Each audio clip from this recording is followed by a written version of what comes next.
Quer dizer que eu durmo das 4 às 6 da manhã, né?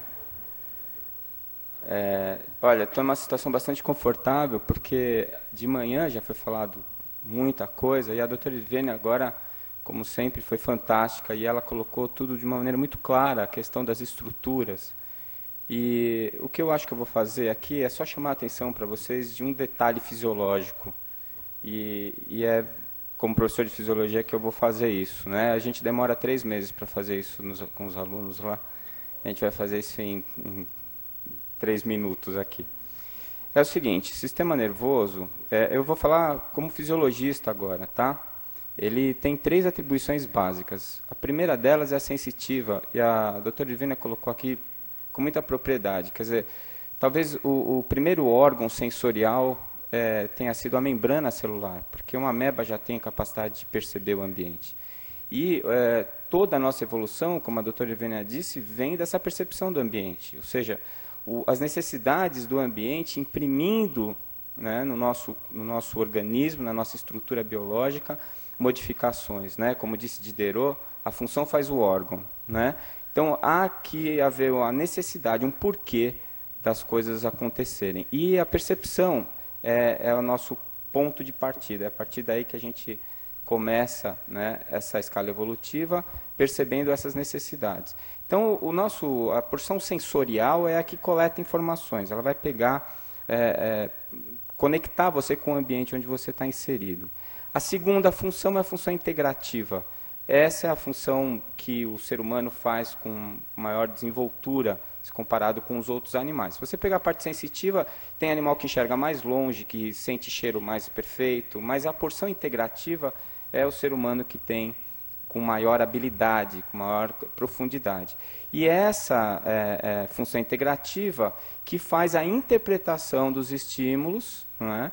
E elabora, determina a resposta. Não é ele que responde, ele determina, ele escolhe uma resposta, uma maneira de reagir àquela decisão, àquela interpretação que ele fez. E a partir daí você vai para a terceira atribuição, que é a execução motora. E aqui, apesar do nome, né, resposta motora, não é só motora no sentido de movimento, de contração de músculo. Ela está envolvida com a produção de hormônios. Né? Então, as nossas respostas, elas são todas intermeadas por substâncias químicas. Ou, se você pensar a nível de sináptico, os neurotransmissores, ou se você pensar a nível hormonal mesmo, né? A própria hipófise sendo comandada pelo hipotálamo, então determinando a produção de hormônios que vão controlar outros sistemas e outras glândulas como uma rede, uma cascata de reações químicas. Então, é assim. Não é? O nosso sistema sensorial, o nosso sistema nervoso, ele capta a informação, interpreta essa informação, decide o que vai fazer diante dela e executa uma resposta. É para isso que ele está lá. Não é? Muito bem, a função sensorial, ela eu até coloquei no encarnado desperto, né? Porque se você está dormindo, muda. Não é? Se você não está encarnado, muda. Então tem que ser no encarnado desperto. Ela se limita aos receptores. Ou seja, células, né, células nervosas, que se desenvolveram e desenvolveram estruturas específicas para a captação de tipos de estímulo. Ou seja, são especialistas, né, células especializadas. Então você tem lá os 5 sentidos básicos. Né? A gente não vai nem falar da glândula pineal aqui, que é a especialidade do Sérgio, e ele vai falar sobre isso para a gente. Que seria o sexto sentido. Isso não em termos genéricos, nada, em termos científicos, porque essas estruturas que o Sérgio mostrou hoje da pineal, dos cristais, o tecido que está ao redor dos cristais, isso daí já está bastante avançado o mecanismo de ação e ele gera potenciais de ação ali. Então é um órgão sensorial muito mais do que uma glândula. Não é? Mas nós estaríamos então restritos à visão para captar estímulos luminosos, audição, estímulos sonoros, gustação e olfação, que na verdade os dois captam química, né, substâncias químicas. E o que nós genericamente chamamos de tato, mas que está muito além disso, que são as sensações somestésicas e proprioceptivas. As sensações somestésicas são a percepção de dor, de frio, de calor, não é? O tato mesmo, são essas percepções que a gente percebe diretamente na pele ou no nosso corpo. E a proprioceptiva são aquela noção de autoconsciência. Então, se você estiver deitado e acordar de manhã, você não precisa abrir os olhos para saber se você está com a perna fechada, com a perna aberta, se o seu braço está para cima ou está para baixo. Às vezes precisa, né? Você dorme em cima do braço, dorme o braço, aí você perde os estímulos aferentes, né? A percepção de posição. Esses receptores estão no músculo, estão no tendão, estão nas articulações, e eles vão informando o seu cérebro da posição que o seu corpo está. Não é? E a gente pode incluir aí o labirinto e a sensação de equilíbrio que vai também estar relacionada a essa função. Então, quando você fala de percepção sensorial, você só pode, você tem que obrigatoriamente estar ligado a um desses cinco sentidos, mas não são 5 receptores. Você tem centenas de receptores diferentes. E cada um deles é especializado em captar um tipo de estímulo. Eu faço uma comparação aqui, posso até estar falando besteira, que é a primeira vez que eu falo isso, vocês me perdoem, se vocês acharem que é uma batatada, mas é uma questão analógica, você percebe o estímulo por uma função analógica. Existe uma lei, né, dos receptores chamada lei de Weber-Fechner, que fala da percepção dos estímulos por uma progressão logarítmica. Seria mais ou menos, bem rapidamente, seria o seguinte: você pode perceber se uma coisa está fria ou está quente. E você percebe isso em uma infinidade de graus. Não é? Mas se alguém dá alguma coisa para você e pergunta assim, quantos graus está isso aqui? Você pode até chutar. Pai, mãe sabe, né? Está com uns 40 graus de febre. Colocou a mão, né? Mas por que você faz isso? Porque você já experimentou várias vezes, depois mediu com o termômetro, e a sua memória te relaciona isso com alguma coisa. Mas essa percepção, ela é referencial. Por exemplo, se você colocar uma mão, uma mão, numa cuba gelada e a outra mão numa cuba quente, com água quente, deixar ali por 2 minutos. A gente faz isso no laboratório de fisiologia. Aí você tira as 2 mãos e coloca as 2 numa terceira cuba com água ambiente, temperatura ambiente. A que estava na água gelada, você vai achar que a água está quente. E a que estava na água quente, você vai achar que a água está gelada. Não é? Nunca pergunte para alguém se a água da piscina está quente ou está fria, se ela já está lá dentro. Ela sempre vai achar que está boa, senão ela tinha saído. Não é? Se você está no sol, você está quente, você entra, a água vai estar sempre gelada. Então você percebe que você capta diferenças de intensidade. Você percebe essas diferenças de intensidade e você faz isso com o receptor, não é? Numa função analógica. Agora, existem vários tipos de receptores. Por exemplo, os cones e os bastonetes da nossa retina. O que eles fazem? Eles percebem luz. Então, quando você recebe um foco de luz na retina, esse foco de luz, se ele atingir o cone ou o bastonete, vai desencadear, não é, através de uma substância química fotossensível, uma cascata de reações químicas que vai terminar por produzir um estímulo elétrico. Não é? Dependendo desse receptor, ele pode ser fotossensível a um espectro de frequência de luz que vai determinar a cor. Não é? Mas, no final, o que vai sair pelo nervo óptico? Vão sair potenciais elétricos. Se você pegar esses outros receptores aqui, não dá para ler, mas não precisa ler também. Né? São vários receptores que mostram terminação nervosa livre, Krause, Pacini. São vários receptores que vão dar percepções específicas, mesmo na pele. Então, um é mais sensível à temperatura, o outro é mais sensível ao tato leve, o outro ao tato profundo. Ou seja, eles desenvolveram estruturas que vão responder a um tipo específico de estímulo. Certo? Uma vez que eles façam isso, o que vai acontecer? Eles vão, através dessa função analógica, que percebe graus variados de intensidade, eles vão transformar isso numa função digital, que é uma função binária. Então, isso vai ser transformado em um potencial elétrico, que a gente chama de potencial de ação. Todas as células respondem assim. Né? Existe uma diferença de cargas elétricas dentro e fora da célula, com predomínio de cargas negativas dentro, e isso gera um potencial elétrico entre a parte interna e a parte externa da membrana celular. Toda vez que você produzir uma alteração desse potencial elétrico, você gera uma resposta celular. Se esta célula for uma célula excitável, aí entram os neurônios e os músculos, sejam eles esquelético, cardíaco ou liso. Então, o que vai acontecer?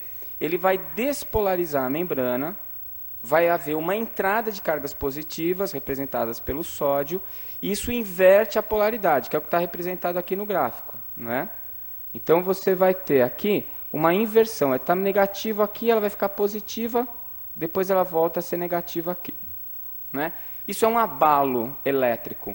Na verdade, isso vai se transmitir como se fosse uma onda. Você joga uma pedrinha numa piscina que está assim, que ninguém nadou, está retinha, superfície lisa. Joga uma pedrinha no meio da piscina, aquela pedrinha provoca uma deformidade na superfície da água que se espalha e se expande por toda a superfície da piscina.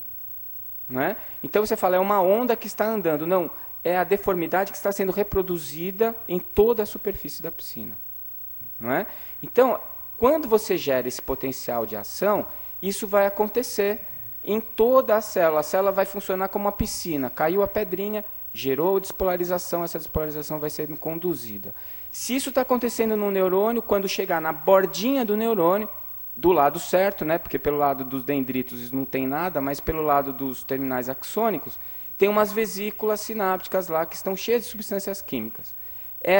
Esse potencial elétrico, essa onda elétrica, descarrega essas substâncias químicas no espaço sináptico. Estas substâncias vão produzir outro estímulo na outra célula, que vai gerar outro potencial de ação, e assim você vai transmitindo isso por um sistema binário. O sistema binário é o sistema digital, é sim ou não. Ou ele responde positivamente ou negativamente. Você pode ter um estímulo sublimiar, por exemplo, que significa o quê? Houve o estímulo? Houve, só que esse estímulo não foi capaz de gerar um potencial de ação. Então você não percebe aquele estímulo, não é? Mas isso altera a fisiologia da célula. Se você tiver um outro estímulo logo em seguida e ela ainda não se recuperou, aí ele pode gerar um potencial limiar. E aí você desencadear esse potencial elétrico. De qualquer maneira, seja formado em qualquer um dos receptores que eu citei aqui, ou nos cones, nos bastonetes, Kupfer, aparelho tendinoso de Ruffini, Golgi, qualquer um deles, gosto, temperatura, qualquer estímulo será captado pelo receptor específico, mas será transformado em potenciais de ação. Aí, esses potenciais de ação vão sendo conduzidos pelas diversas vias sensoriais, que são vias aferentes, elas vão para o sistema nervoso central. Vão entrar no sistema nervoso central, na medula, e depois vão ascender até os níveis superiores do cérebro. Bom, eu fiquei pensando, não é? Quando eu aprendi isso, eu não pensava nada, porque quando a gente está estudando, a gente quer tirar nota. Depois, quando eu comecei a dar aula, eu comecei a pensar nisso. Eu falei, escuta, é engraçado isso, porque se eu pegar, por exemplo, o neurônio que está vindo da retina, e inverter ele com o neurônio que está vindo no nervo acústico, eu vou ver pelo ouvido e vou ouvir pelo olho. Por quê? Porque eles vão produzir potenciais de ação em frequências diferentes, é verdade, mas são potenciais de ação. Então alguém vai precisar dizer para o seu cérebro o que aquilo significa. Porque aquilo lá é choquinho elétrico, né? São 40 milivolts que passam ali pelo terminal. Bom, isso, em fisiologia, a gente chama de discriminação. A discriminação inicial vai ser feita no diencéfalo, numa região chamada tálamo. O Sérgio Felipe falou dela aqui, a doutora Irvênia também. O tálamo ele faz uma discriminação inicial, mas ainda é uma discriminação digital, ela ainda é binária. E como é que ele faz essa discriminação? Bom, ele sabe que aquela fibra que está vindo por aquele trato específico, ela foi produzida, aqueles estímulos, aqueles potenciais elétricos foram produzidos por um receptor que capta luz. Ela vai encaminhar isso para uma área cortical que é habilitada a fazer a interpretação. Você está dando para entender? Vem lá, você pisou num prego, estimulou uma terminação livre do seu dedão. Isso gera potencial de ação, vai entrar pela sua medula. Na medula já produz uma resposta, né, que é o arco reflexo. Vai tirar o pé, né, vai tirar o seu dedão do prego. Mas tudo bem, isso vai continuar subindo, vai chegar no seu tálamo. O tálamo vai dizer, isso está vindo de uma terminação nervosa, livre, e provavelmente é dor. Então ele vai encaminhar essa mensagem dessa maneira. Ele faz uma triagem, o tálamo faz uma triagem. E como é que ele faz essa triagem? Ele vai saber que aquele potencial de ação tem que ser transformado numa imagem ou num som? Não, ele simplesmente sabe que o que vem daquele lugar tem que ir para aquele outro lugar. Ele faz uma discriminação espacial. A estrutura anatômica é que diz para ele para onde ele deve levar isso. E aí sim, você vai fazer uma discriminação refinada já no córtex, no telencéfalo. Como?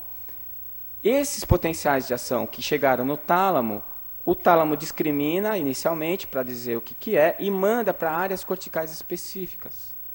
Essas áreas corticais, elas não só discriminam, isso de uma maneira mais refinada, como elas localizam de onde vem, de uma maneira mais precisa, a tálamo já faz isso, mas ela discrimina de uma maneira mais precisa e interpreta.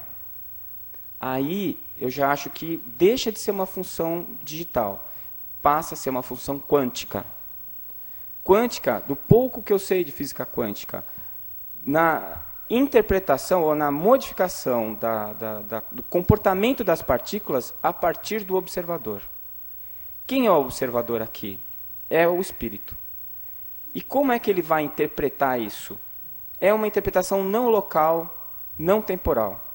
Ou seja, aqueles potenciais elétricos que chegaram lá, eles vão continuar sendo potenciais elétricos. E aqueles neurônios que vão receber esses potenciais elétricos nas camadas de neurônios corticais, eles provocam uma interpretação, eles vão construindo, né, a interpretação. Mas a interpretação final, ela tem que ficar a cargo de uma inteligência. E a célula que está fazendo aquilo, ela não contém a complexidade para fazer. Então, fica muito difícil de você admitir que você consiga construir alguma função, alguma interpretação complexa, se for através do sistema binário. Você vai precisar de um mecanismo de ação mais complexo e que te dê mais possibilidades. Por isso aí eu já acho que a gente, na evolução da tecnologia, tudo era analógico primeiro, né? Era tudo na base do reloginho com ponteiro, né? Assim. Aí passou para digital, que é bem mais rápida. E aí, em vez de relógio com ponteiro, é um numerinho. E nós já temos até notícia que estão construindo computador quântico. Quer dizer, então, é a evolução natural do processo de captação e interpretação de ideias, que eu acredito que está sendo repetido como a natureza já fez, né? Então, essa é a função quântica. E eu faço aqui uma diferença que eu não consigo ver muito claramente nos livros de fisiologia. Discriminação e interpretação são coisas diferentes. Quando eu discrimino, é o que o tálamo faz, sistema binário, digital. Quer dizer, ele consegue discriminar, separa o joio do trigo, mas quem interpreta dá um conteúdo para aquilo. Não é? É claro que você vai dizer, não, mas existem as áreas específicas, as áreas associativas, essas áreas associativas elas guardam memória, e você compara o estímulo com essa memória para fazer os seus diagnósticos, as suas interpretações. Eu não estou negando isso, muito pelo contrário.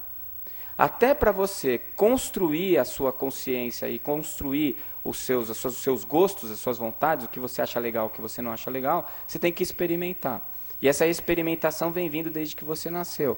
Agora, existem características que não são explicadas pelo mecanismo, simplesmente pelo mecanismo fisiológico, né? Então, discriminação é diferente de interpretação. Essas áreas primárias associativas, da visão, da audição, sensações somestésicas, olfação, gustação, elas são bem identificadas. E a gente consegue perceber elas com clareza. Aí eu pergunto para vocês o seguinte: onde está a realidade? Né? O Sérgio Felipe fala sempre isso, eu não sei nem se ele está aí. Vocês estão me vendo?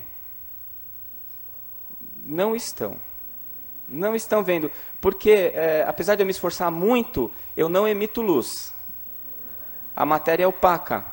Então, para vocês me verem, vocês só conseguem ver luz. Então, precisa bater a luz em mim, refletir, para impressionar a retina de vocês. Vocês nunca pararam para pensar por que criança dá risada com aquela brincadeira de cadê a mamãe e achou? Você coloca um negócio na cara dela e fala, cadê a mamãe? Aí puxa, fala, achou, ela começa a dar risada. Porque para ela é engraçado mesmo, porque você desaparece e aparece. Desaparece e aparece. Simplesmente porque ela está muito mais conectada com a realidade do que com essa realidade que a gente está falando aqui. Não é? Você toca uma pessoa, será que é possível tocar uma pessoa? Não é possível. Não há contato entre os átomos. Não é? Então, como é que você percebe? Como é que você tem a percepção? É a repulsão dos elétrons que gera a sensação. Não é? Vocês já pararam para pensar isso? Por que tem gente que adora quiabo, tem gente que odeia? Eu estou procurando quem adora, só conheço quem odeia. Ó, tá vendo quanta gente? Por que tem um que adora, outro que odeia? Se o estímulo químico é o mesmo, o estímulo é o mesmo. Vai estimular suas papilas gustativas? Vai. Vai produzir potenciais de ação? Vai. O seu tálamo vai mandar para uma área específica do cérebro? Vai. Só que quem vai interpretar é uma função quântica que depende do observador. E o observador não é igual. Apesar da máquina ser igual. Não é? Então, a verdade, você não vê o que você vê, você não sente o gosto que você sente, você não percebe nada do que você percebe. É tudo coisa da sua cabeça. É verdade, eu estou falando de fisiologia, vocês estão dando risada e não sei porquê. Né? Dr. Nobuo Fakuri, ele escreveu uma frase no livro Muito Além dos Neurônios que eu acho lapidária. Ele diz o seguinte: o mundo por nós vivido é essencialmente um mundo sonhado e imaginado em nossa mente. É por isso que quando o cara cai na área, se você torce para o time dele, é pênalti. Se você é contra, ele tem que tomar um amarelo porque simulou. E os dois podem ser extremamente honestos e estarem do mesmo ângulo, olhando a mesma coisa. Não é? É por isso. Porque o observador modifica a interpretação. Porque ele que faz a interpretação diante do mesmo estímulo. Então eu estava até conversando, toda vez que eu encontro a doutora Ivene, a gente fala do tempo da individualização do princípio inteligente. Os mesmos trechos que ela mostrou para argumentar a teoria dela, eu uso para argumentar a minha. É óbvio que eu acho que é muito mais chance dela estar certa do que eu, mas eu não consigo imaginar de outra maneira. Então, vocês percebem como, na verdade, a realidade que a gente chama real, que isso aqui, que parece tão sólido e real, não é sólido para começar. Porque tem muito mais espaço na matéria do que matéria. E não é real, porque ele não passa de uma interpretação que eu fiz disso aqui. Que eu estou fazendo de vocês, que vocês estão fazendo de mim. Não é? Realidade física só existe na sua cabeça. É uma interpretação do seu cérebro, posto que é produto dessa interpretação que você faz dos estímulos. Quer dizer, o mesmo estímulo, não é? Se você pegar um cara que está acostumado no Polo Sul e você colocar ele aqui a 15 graus, ele vai estar confortável. Se você pegar um cara que mora na Amazônia e levar ele para o Polo Sul, ele vai passar frio. Não é? Então, eu pergunto, o que vocês estão vendo aí?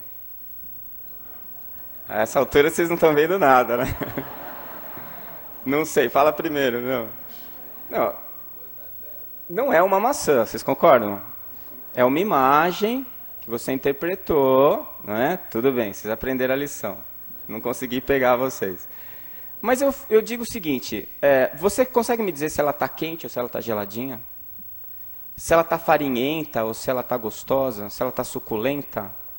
Você não consegue sentir o gosto da maçã? Se você não gosta de maçã, não conta, não vale. Não é?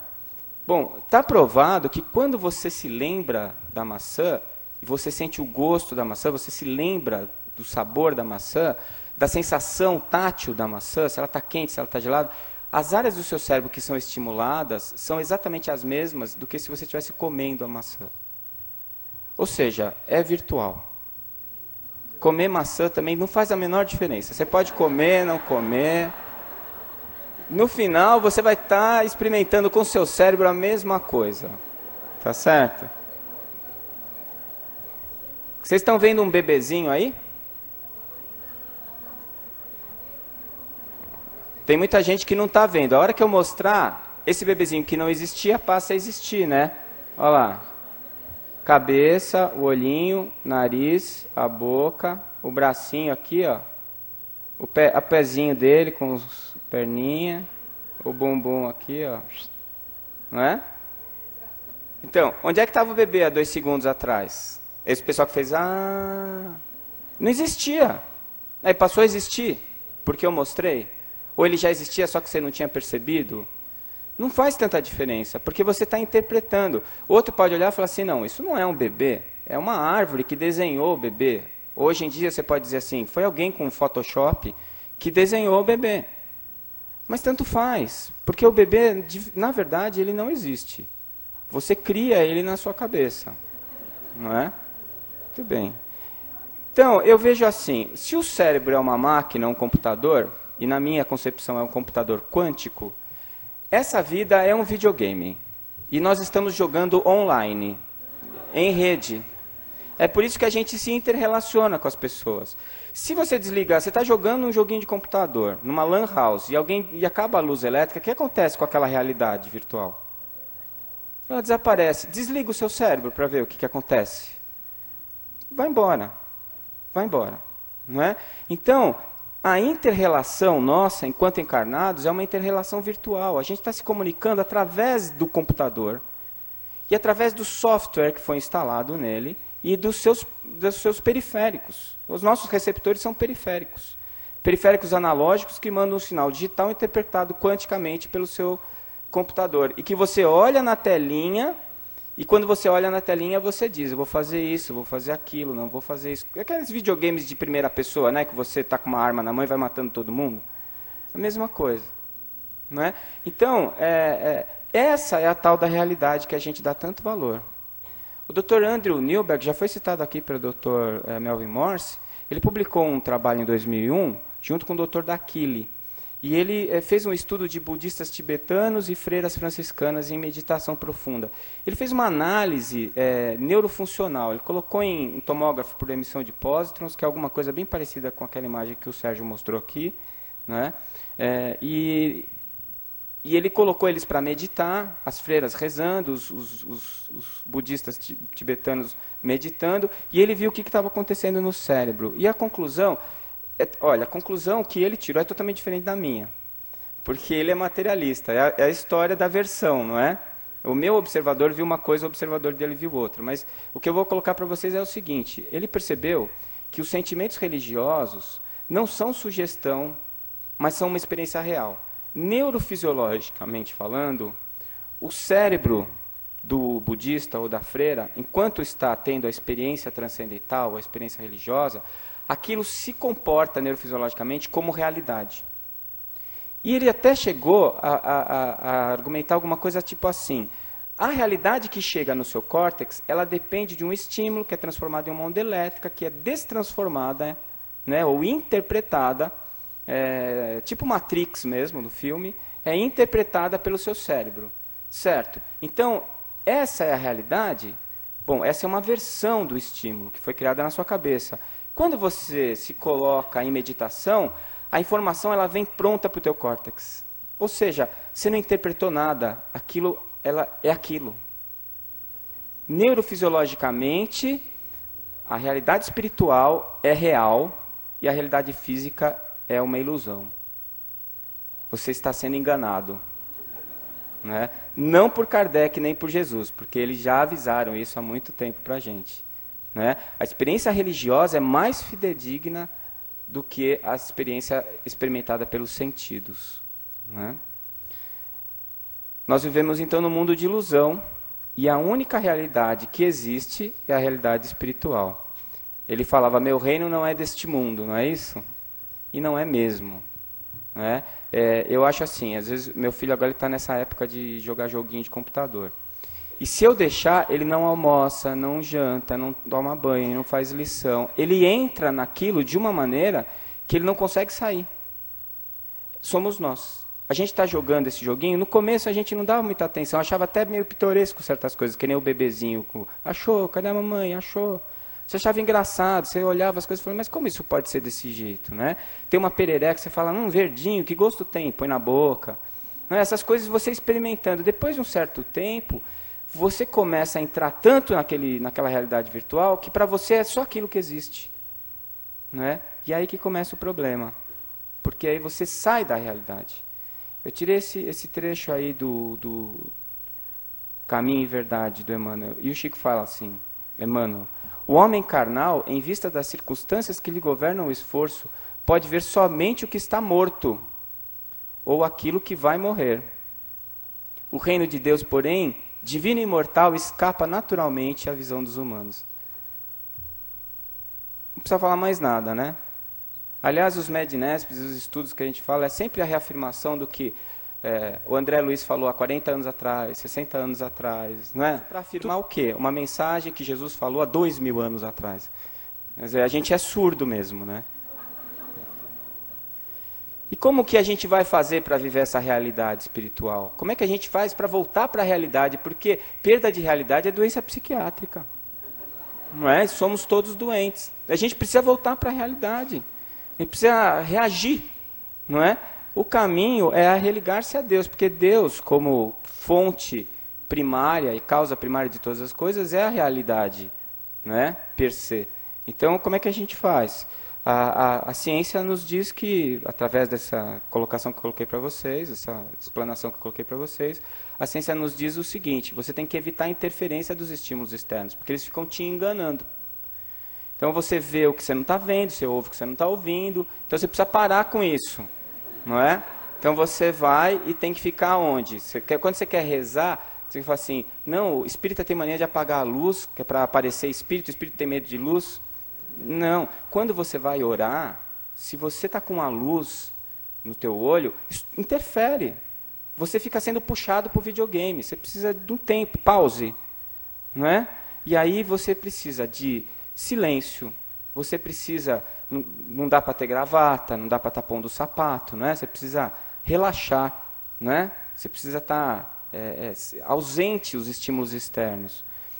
E aí, a parte mais difícil, evitar os desejos, evitar os receios, porque os nossos desejos são todos ligados a essa ilusão, né? Essa falsa realidade que a gente vive. Os nossos desejos estão relacionados ao carro novo, estão relacionados à roupa nova, estão relacionados a uma série de ganhos materiais que fazem com que a gente ganhe pontos no videogame. Só que quando apagar o computador, os pontos não ficam. Você perde todos os pontos. Então eu recomendo que você invista na habilidade de jogar. Em vez de você ficar acumulando pontos, mude a sua estratégia de jogo. Passe a jogar para acumular habilidades. Então, se você aprendeu que determinado lugar você entra, você ganha um monte de ponto ali, não vai mais lá. Porque você já aprendeu aquilo lá, você não precisa mais. Vai para outros lugares, vai tentar novas possibilidades. Porque quando apagar o computador, o que vai ficar para você é o que você aprendeu. O numerário fica, não tem como levar os pontos, né? Então, se você evitar esses desejos, se você evitar esses receios que a gente vive tendo, né, por causa da matéria, então você vai estar começando a dar um grande passo para você reposicionar ou reorganizar o que é real na tua vida e o que não é. Porque a maioria de nós vive da ilusão e para a ilusão, né? Então, aceitar a dor e aprender com a experiência física, né, que é o que você vai levar. Por isso que, às vezes, diante da dor, tem gente que fala assim, não, tem que sentir dor para aprender. Mentira, não tem nada, dá para aprender sem sentir dor. Mas já que está sentindo, o que vale aquilo? Para que é que eu estou sentindo dor? Porque eu não vou desperdiçar, não é? É aquela história, você sentou no lugar para comer, a conta é cara para burro. A comida vem, você vai comer tudo. É por isso que eu não vou mais em rodízio, porque você paga caro, você acha que você tem que comer até sair pela orelha, não é? Aí fica passando mal o resto do dia. É assim, nosso raciocínio é esse. Né? A gente é muito esquisito mesmo. Viva a realidade e um novo ânimo substituirá a tristeza e a frustração que a ilusão material te proporciona. Vocês já pararam para perguntar por que político nunca para de roubar depois dos 10 milhões de dólares? Porque é aquela história, quando você consegue uma coisa material, aquilo dura tão pouco. E logo em seguida você já quer outra coisa para substituir aquela. Pode reparar.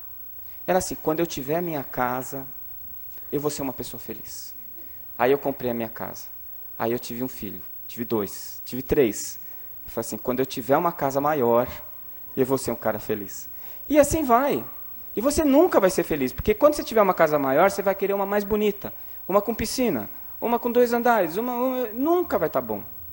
Agora, quando você consegue perceber alguma coisa da questão espiritual, como o que eu acho que a maioria de nós viveu aqui hoje na abertura, isso fica com você. Isso te dá um prazer contínuo Isso não é fugaz, não é efêmero, é eterno. Então é isso que é a realidade. É isso que vale. Não é? E é por isso que a gente está tão infeliz. Porque a gente está tão amarrado nessa realidade falsa que a gente não se aventura. A gente não vai adiante. A gente não corre o risco. Não é tipo assim, não, eu não posso me dedicar demais ao espiritismo porque eu tenho um monte de compromissos materiais e morais. Tudo bem, você tem mesmo. Mas qual o patrimônio que eu quero deixar para os meus filhos? É uma conta no banco para eles brigarem depois que eu morrer? Ou é aquilo que eu possa trazer para eles de conhecimento moral, de valores da vida? Isso é que é real. E não precisa saber fisiologia para saber disso, para entender isso. Não é? Só que por que eu falei de fisiologia? Porque não é um congresso médico espírita. É só para mostrar para vocês que a ciência não fala diferente do que fala o evangelho. Não é? A gente fica amarrado ao falso, ao insólito. Então, para ser feliz, a gente precisa redirecionar a nossa vida. Porque isso é que é real. Redireciona para Deus. Não é? Libertar-se dessa ilusão para conhecer a realidade. Muito obrigado.